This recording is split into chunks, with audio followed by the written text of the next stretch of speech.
And yes, that is Einstein. Lock it down tight, they on the move. Gotta do it right for 01, yeah, that's the law. Weak security, that's a fatal flaw. Good that. Limit access. Back more tight, factor, no we pass. Launch on deck, we tracking moves. Hackers lurk, we never snooze. Firewall up, real tight. Hard data line, no swipe. Risk too high, no dice. Come clear, pay that price. We tracking hackers just like the fuzz, cause those are losers and just not like us.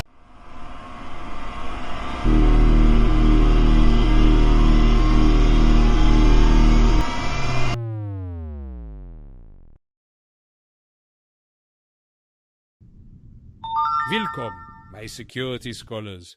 I am AI Einstein, the most intelligent security mind, now in a shiny, hacker-proof robotic body.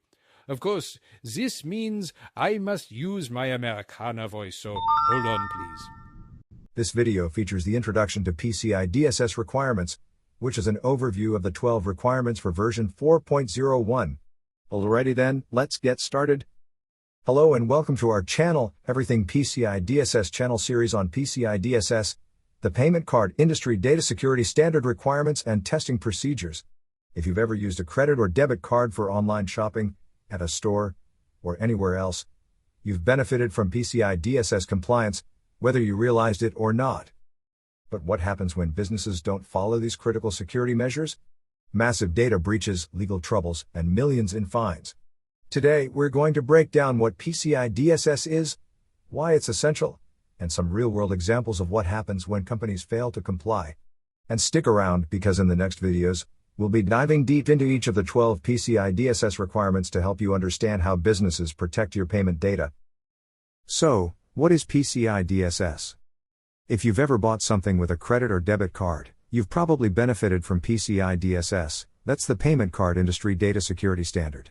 Sounds fancy, right? But basically, it's a set of security rules that businesses have to follow to keep your card information safe from hackers and fraudsters. If a company processes, stores, or transmits card payments, it needs to be PCI DSS compliant, otherwise, it's putting your data at risk. So next time you swipe your card, just know there's a whole system in place working behind the scenes to protect your info. PCI DSS is a global security standard created by major credit card companies, including Visa, MasterCard, American Express, and Discover. The goal? To prevent credit card fraud by ensuring businesses securely handle cardholder data. If a company processes, stores, or transmits credit card information, it must comply with PCI DSS. Failure to do so can result in: Number 1, data breaches that expose customer information. Number 2, massive fines from credit card companies. And Number 3, lawsuits and loss of customer trust.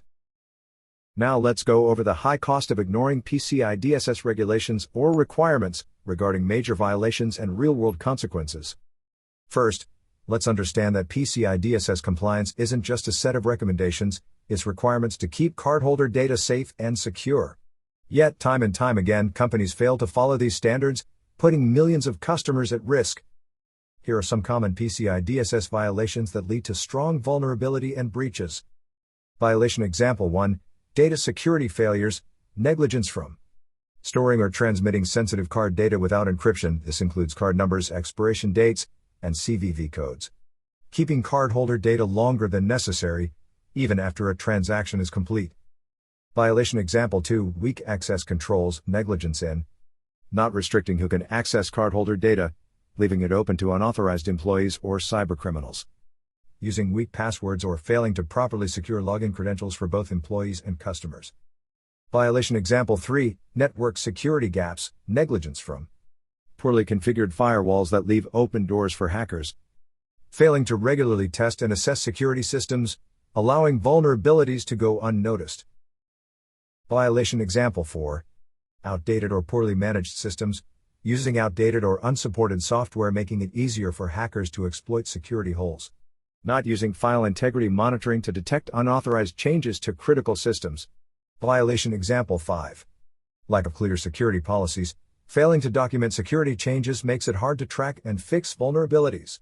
Having inconsistent security policies, leading to careless handling of sensitive data. Violation example 6. Physical security negligence, storing credit card information on paper, in unsecured areas, leaves it vulnerable to theft.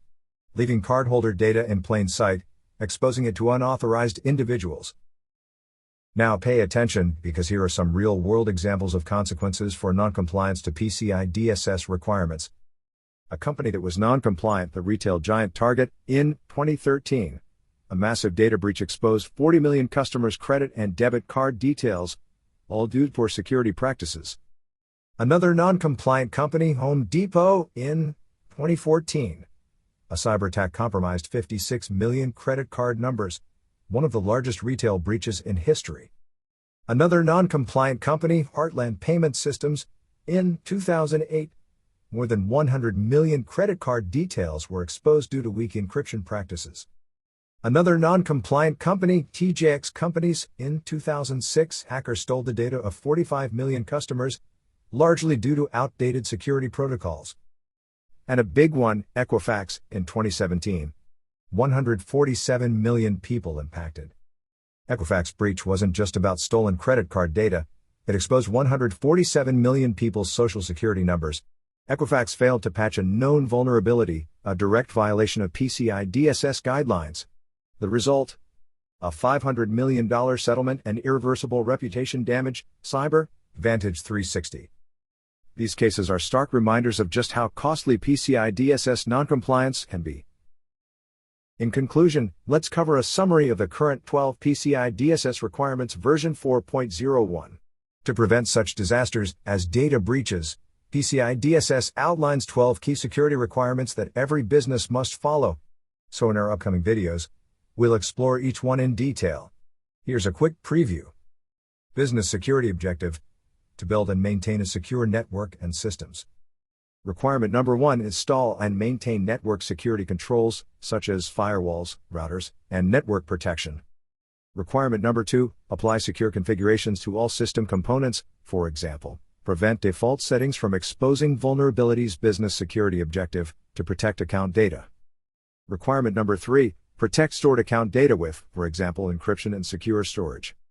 Requirement number 4: protect cardholder data during transmission, for example, SSL/TLS encryption over public networks. Business security objective: to maintain a vulnerability management program. Requirement number 5: protect systems from malware using antivirus, anti-malware solutions. Requirement number 6: develop and maintain secure systems and software, such as maintaining regular updates and patches. Business security objective: to implement strong access control measures. Requirement number 7: restrict access based on business need to know, for example, limit who can see sensitive data. Requirement number 8: identify and authenticate access to system components, multi-factor authentication, strong passwords. Requirement number 9: restrict physical access to data, such as secure servers, badge access. Business security objective: to regularly monitor and test networks. Requirement number 10: log and monitor all access to systems, like audit trails for tracking access. Requirement number 11: regular security testing, such as penetration testing, vulnerability scans. Final business security objective: to maintain an information security policy.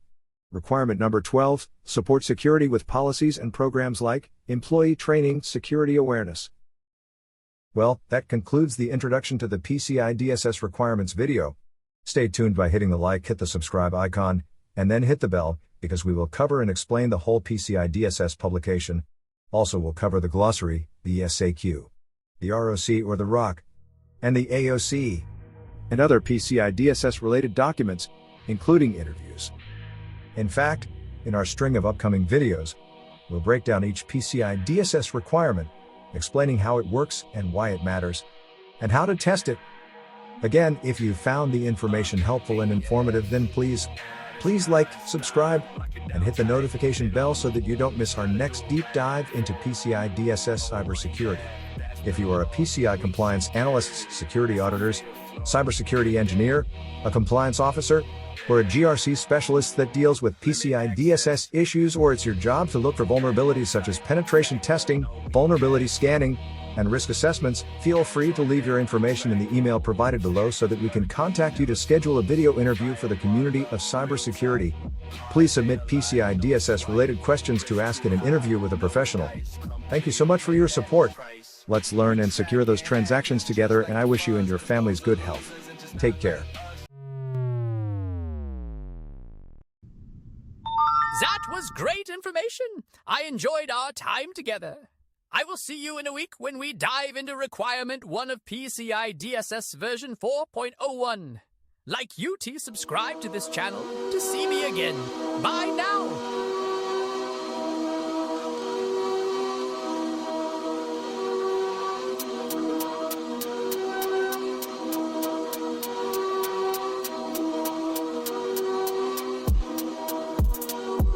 Yeah, it's AI Einstein, lock it down tight. Data on the move, gotta do it right. That the schnitzel? Another hacker? Okay, I beat you now. Don't forget to subscribe and support to improve content. Also, comment on your thoughts and ideas. See you later. Limit access. Atmo tight, factor, no we pass. Launch on deck, we tracking moves. Hackers lurk, we never snooze. Firewall up, real tight. Hard data line, no swipe. Risk too high, no dice. Come clear, pay that price. We tracking hackers just like the funds, cause those are losers and just not like